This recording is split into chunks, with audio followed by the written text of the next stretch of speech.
Already north ఇండియాలో ఢాబాస్ ఎలా ఉంటాయో పోయిన వీడియోలో చూపించాను కదా, మీరందరూ చూసారు.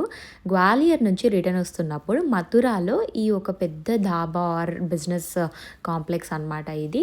సో ఇది చూపిస్తాను మీకు ఇప్పుడు. ఇక్కడంతా చాలా పెద్ద సీటింగ్ ప్లేస్ ఉంటుంది. కాంటినెంటల్ నుంచి అన్నీ ఉంటాయి అనమాట, సౌత్ ఇండియన్, నార్త్ ఇండియన్. ఇది వచ్చేసి మథురాలో చాలా మంచి ఎక్స్ప్రెస్ వే అనమాట, ఇది మంచి హైవే. ఇక్కడ చూసారా మల్టిపుల్ బిజినెసెస్ ఉన్నాయి. లైక్ అక్కడ boho theme hand bags, decor items అవంతా ఉన్నాయి. ఇక్కడేమో వచ్చేసి ఆడవాళ్ళకి సంబంధించిన జ్యువెలరీ అవంతా. ఇక్కడ మథుర కాబట్టి దేవుడికి సంబంధించిన థింగ్స్, అలాగే దేవుడు ఐడల్స్ ఇలా అంతా ఉన్నాయన్నమాట. ఇదైతే చాలా చాలా బాగుండింది చూడడానికి, భలే ముచ్చటగా.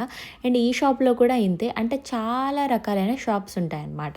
మన సైడ్ లాగా జస్ట్ ఏదో హోటల్కి వెళ్ళామా తిన్నామా అని రాకుండా ఒక మంచి ఎంటర్టైన్మెంట్ థింగ్ లాగా ఉంటుందన్నమాట. ఇక్కడికి రాగానే ఇట్లా చాలా రకమైన షాపింగ్స్ ఉంటాయి. ఇక్కడ ఈ షాప్లో అయితే హ్యాండ్ బ్యాగ్స్, పష్మీనా షాల్స్ అవన్నీ ఉన్నాయన్నమాట. అండ్ మసాజ్ చైర్స్ కూడా ఉన్నాయి. ఎందుకంటే హైవే కాబట్టి లాంగ్ డ్రైవ్ చేసుకొని వస్తారు కాబట్టి you can just relax like this. And shopping చేసే వాళ్ళకైతే ఇక్కడ ఒక బ్రాండ్ అవుట్లెట్ కూడా ఉందన్నమాట. నేనైతే వెళ్ళలేదు టైం లేక, బట్ బయట నుంచి చూపిస్తున్నాను.